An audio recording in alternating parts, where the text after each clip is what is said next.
ನಮ್ಮನ್ನ ದುಡಿಸ್ಕೊಳ್ಳೋಕ್ಕೆ ಈ ರೀತಿ ಹಾಗೆ ಬಂದಿರೋದು ಕಾನೂನುಗಳು ಇವತ್ತು ಏನಾಗಿದೆ ಅಂದರೆ ಆ ಪ್ರಾರಂಭದಲ್ಲಿ ಆದಿವಾಸಿಗಳನ್ನ ಎಲ್ಲೂ ಬೇರೆ ರೀತಿಯಲ್ಲಿ ನೋಡ್ತಾ ಇರಲಿಲ್ಲ.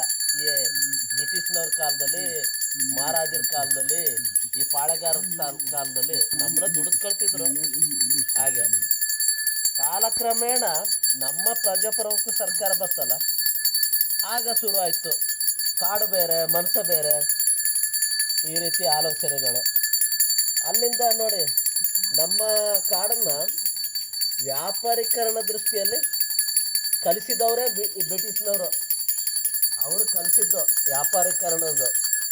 ಆಮೇಲೆ ನಮ್ಮ ಆಡಳಿತ ಸರ್ಕಾರ, ಪ್ರಜಾಪ್ರಭುತ್ವ ಸರ್ಕಾರ ಕೂಡ ಇದನ್ನು ಮುಂದುವರಿಸ್ತಾ ಬಂತು. ಅಂದರೆ ಬ್ರಿಟಿಷ್ನವ್ರು ತಂದ ಕಾನೂನೇ ಸರಿ ಅಂತ ಒಪ್ಕೊಂಡು, ಮತ್ತು ಆಡಳಿತ ಮಾಡಲಿಕ್ಕೆಲ್ಲ ಬೇಕಲ್ಲ, ಅದಕ್ಕೆ ಇರುವ ಖರ್ಚು ವೆಚ್ಚ ಎಲ್ಲ ಬಳಸ್ಕೊಳ್ಳೋಕ್ಕೆ ಈ ಸ್ಥಳೀಯ ಸಂಪನ್ಮೂಲವನ್ನು